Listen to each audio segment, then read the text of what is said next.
This computer. Okay, wonderful. Well, thank you all for being here. I know folks will keep trickling in, so we'll just go ahead and start, and they'll show up as they can. And hello to people watching the recording. So today, this is a special edition of the Sexual Harassment Circle and the Breaking Gender and Sex Binary Circle. We're talking to you about the intersection of those two things, so sexual harassment and LGBTQI plus identities, which we will talk about that acronym in a minute. We had a session on Monday that was really great, had some very nice conversations, so I'm looking forward to having that conversation again. So I'm Bren. Hello, I use they, them pronouns. I am the co-lead for the Breaking Gender and Sex Binary Circle. In my day job, I work in human resources and organizational inclusion, mostly in the US and some work in Switzerland for a global organization. And then on Monday, we had Haley Samu, who was presenting on behalf of the Sexual Harassment Circle, Ending Sexual Harassment Circle. And today we have Vidya Varma, who is the other co-lead of the Ending Sexual Harassment at Work Circle. Hello, Vidya. And you'll be hearing from her very shortly to talk about the sexual harassment component of this presentation.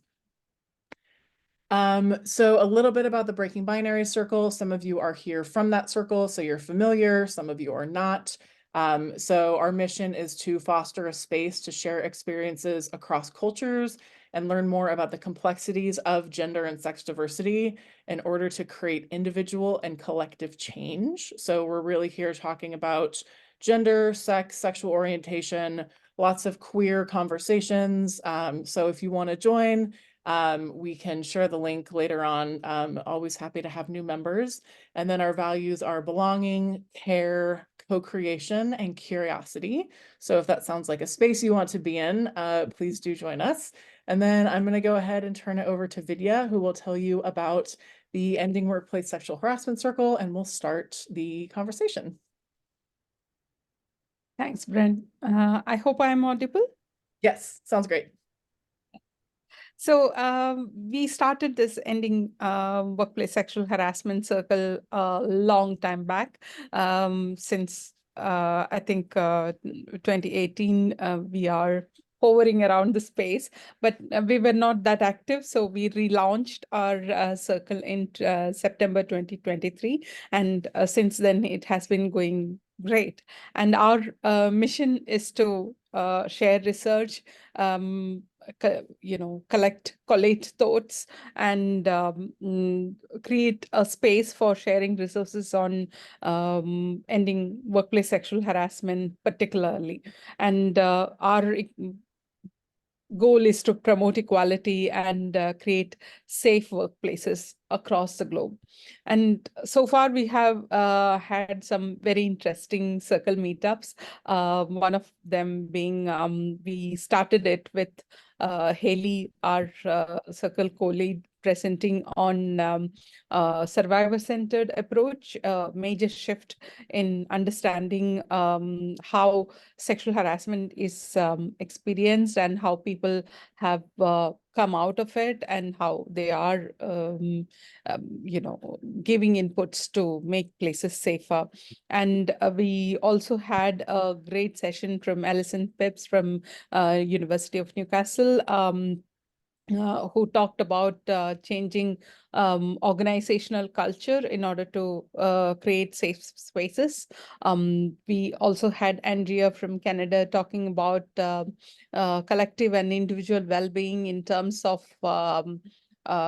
tiding over vicarious trauma for those professionals who work in the space of ending workplace sexual harassment. And we had a recent session on virtual sexual harassment. So if you would like to join our circle, you're all most welcome. And we are also coming up with a gender cafe soon by the end of this month. And we are planning more sessions and more interactive spaces.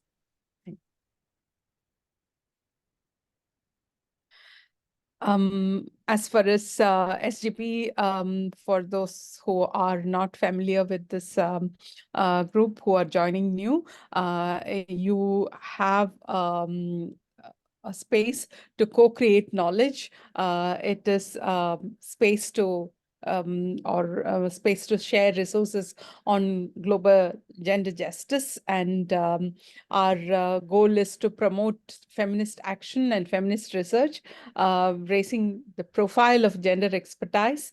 And we have our presence in 80 plus countries, and we welcome you all, whoever has not considered joining the SGP network. And it is you know we are a volunteer-run organization, and we are supported through membership dues. And our dues can be, we consider it as, whatever you can contribute in terms of one meal in your local context. So if you are interested, and we have multiple circles, and we have committees operating, we have a very democratic approach. So if you are interested in exploring, please check out the membership page and join us. So just to talk a little about sexual harassment, it is a topic that is widely discussed, and especially people try to define it in their regional context. So I just want to give a brief overview of how sexual harassment is defined. There is the definition from the US Equal Employment Opportunity Commission, who says it can include any unwelcome act of behavior, or any request or advances of sexual nature, any kind of verbal, physical, or psychological harassment as experienced by the person at the receiving end. So it does not have to be of sexual nature per se, because many a times as a practitioner, I used to be a practitioner who looked into workplace sexual harassment inquiries. And I understand people often wonder to themselves that, when they are facing an issue, they don't know whether it actually forms the sort of sexual harassment or not. So the definition also says that it can include offensive remarks about a person's sex, and some examples, like it is difficult to, it is illegal, it's inappropriate to harass a woman by making offensive comments about women in general. So all these kind of interactions that you make you feel uncomfortable, that comes out of a reference to your gender and your um,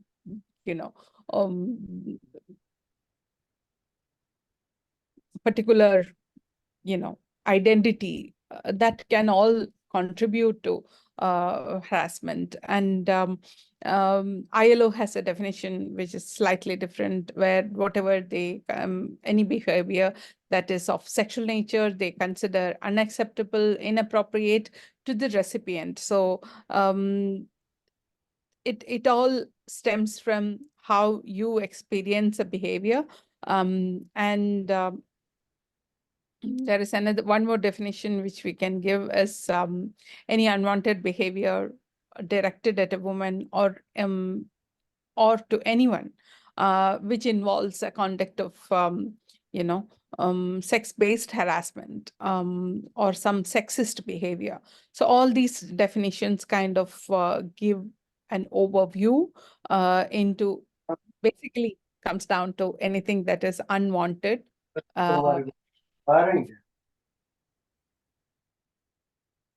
Sorry, was there any input? Okay. I think it was just background noise. I just muted him. So anything of sexual nature, or anything related to a person's gender or physical appearance, and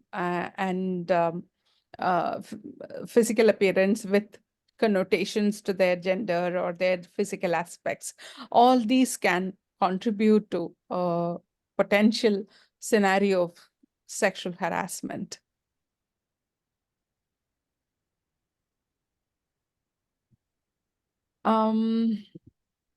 So our circle co-lead, Haley, works for an organization called Trek, and they have a very unique approach. They promote a very unique approach in terms of survivor-centered behavior,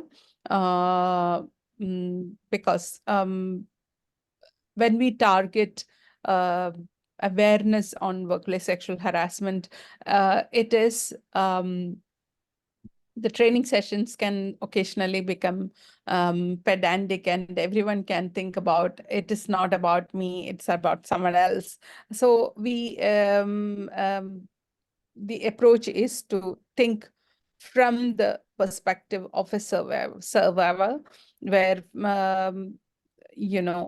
we don't make assumptions about the victim, but we consider the person as a survivor and prioritizes how this experienced harm, and people who have experienced sexual harassment can be given power and can be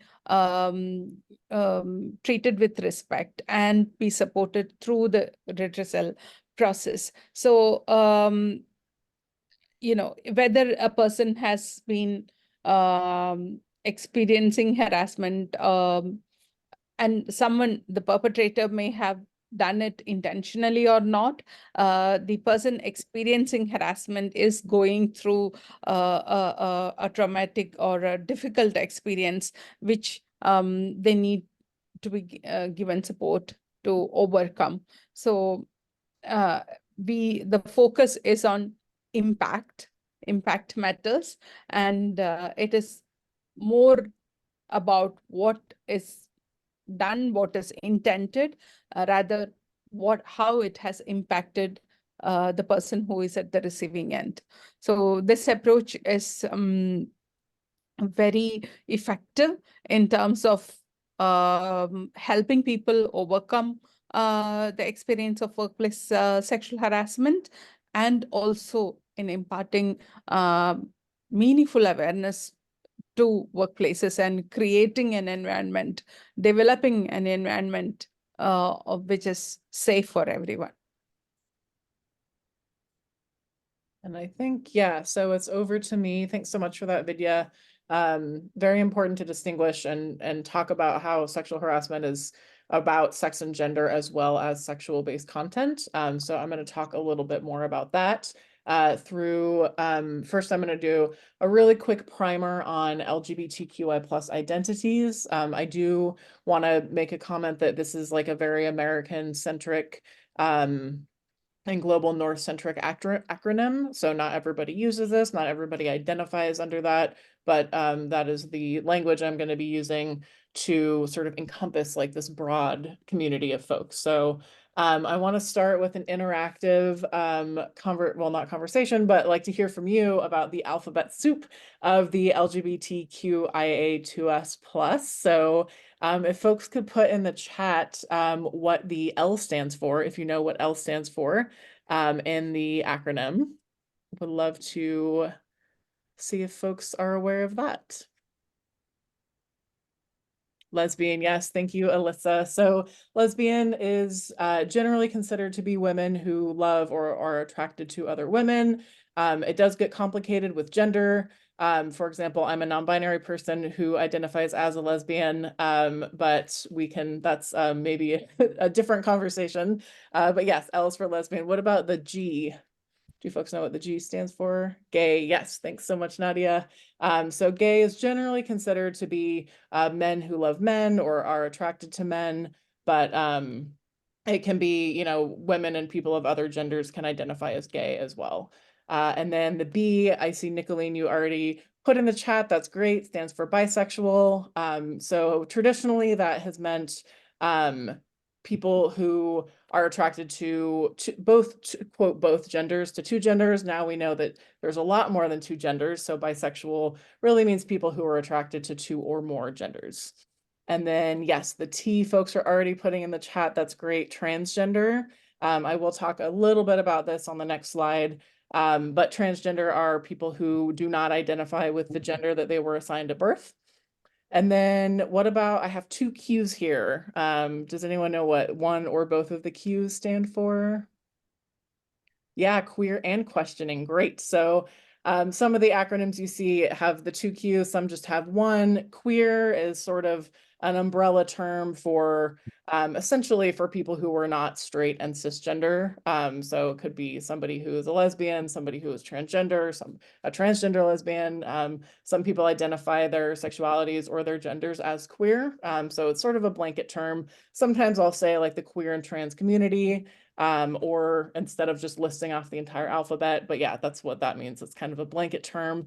And then questioning, absolutely, people who are questioning their gender, their sexuality, included in the community.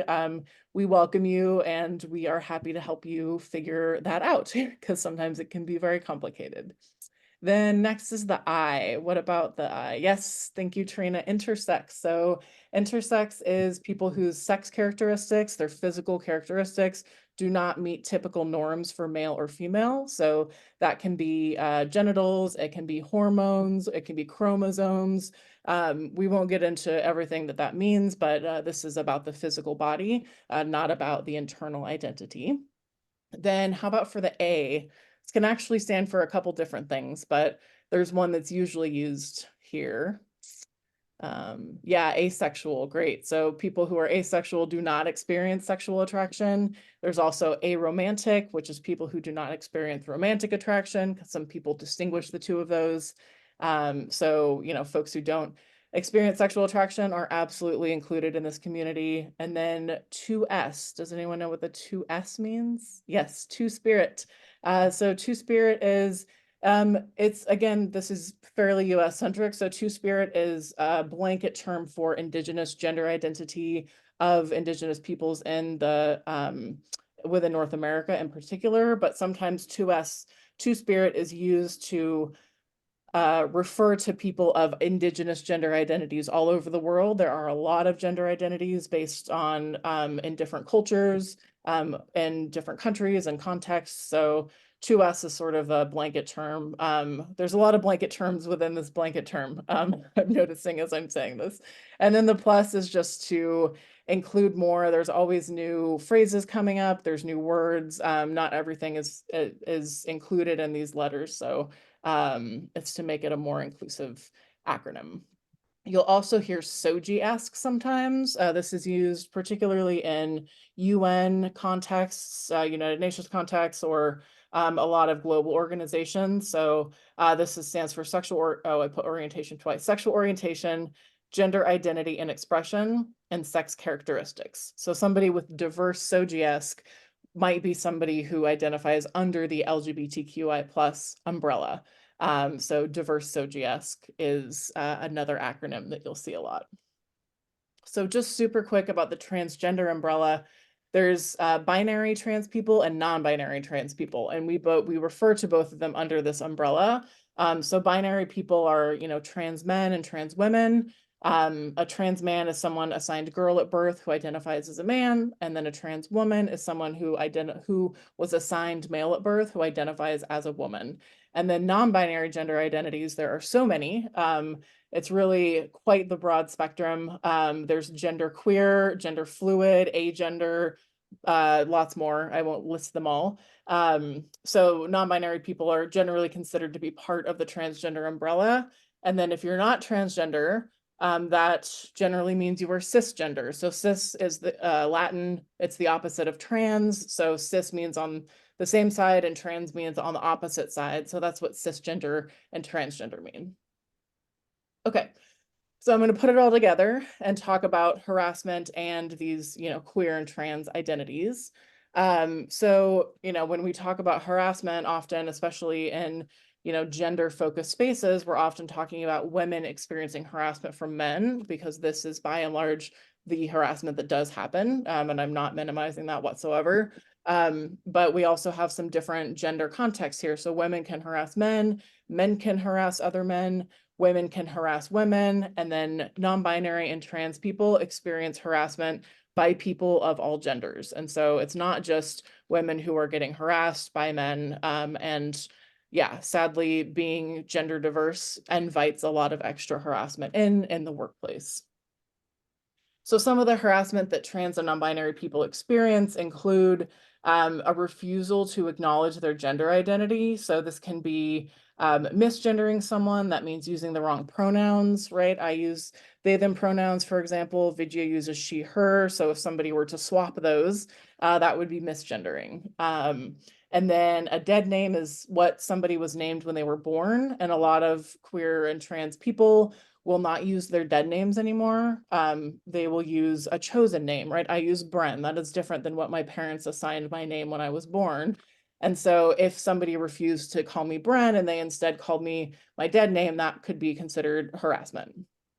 Making jokes about trans and non-binary and queer people absolutely can be harassment. I'll talk a little bit more about this in a minute, but making the fact that somebody is trans the butt of a joke is not not cool, and is really harmful and perpetuates a lot of stereotypes.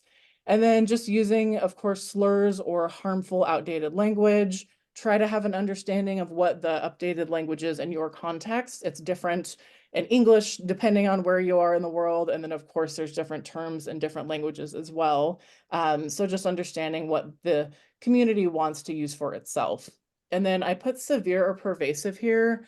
Often in the US, when we talk about harassment, it says, harassment is severe or pervasive activities. Sometimes that's not part of the definition, but just a reminder, if you accidentally make a mistake on somebody's pronouns because they just changed them or because you forgot, that's one thing, right? We hope that people will be doing their best and trying really hard and practicing to get those right. But sometimes we make mistakes. And so I want to differentiate between making a one-time mistake and, continuing to ignore someone's gender identity by using their wrong name.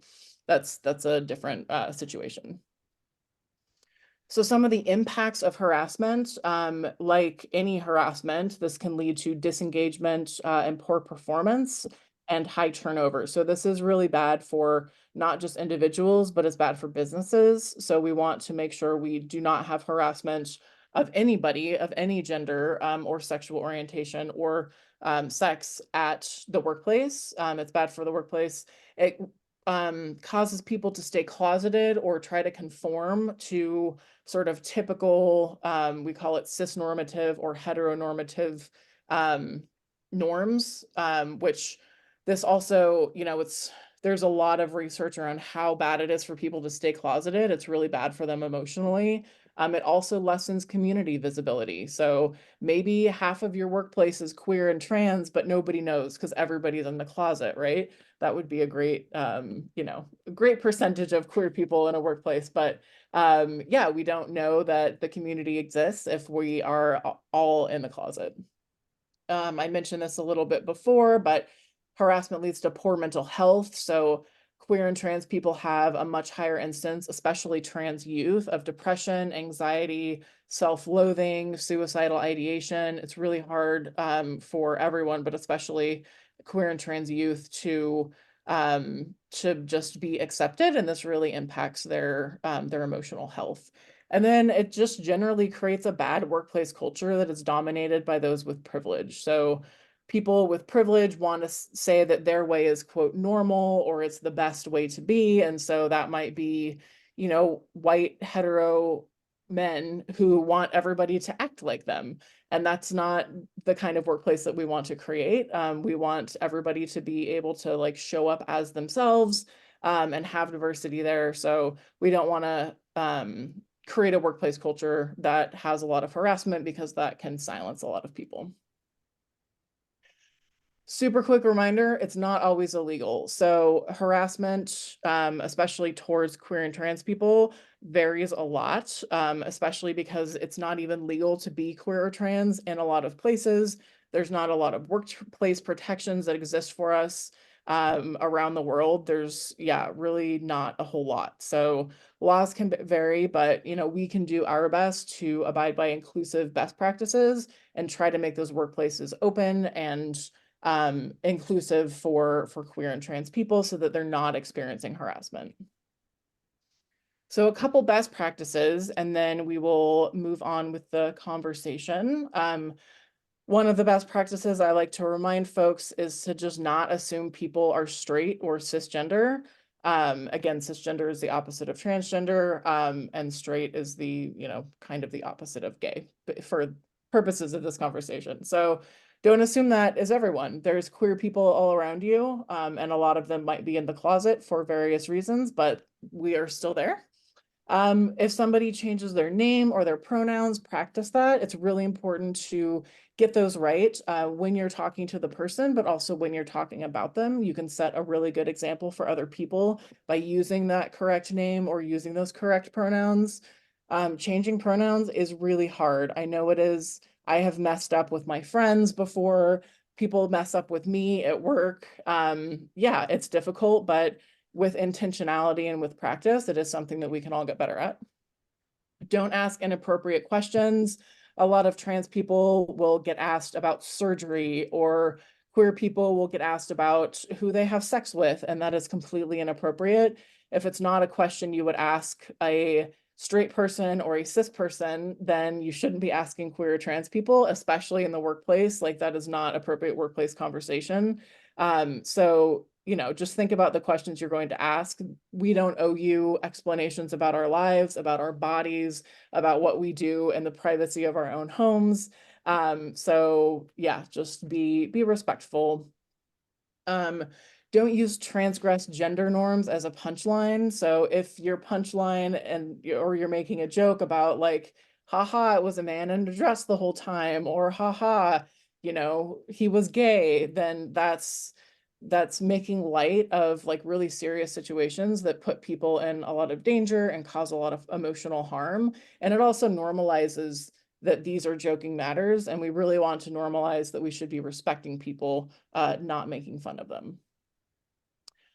We can also be an empowering bystander. So one of the questions that we have coming up next is, what is an empowering bystander?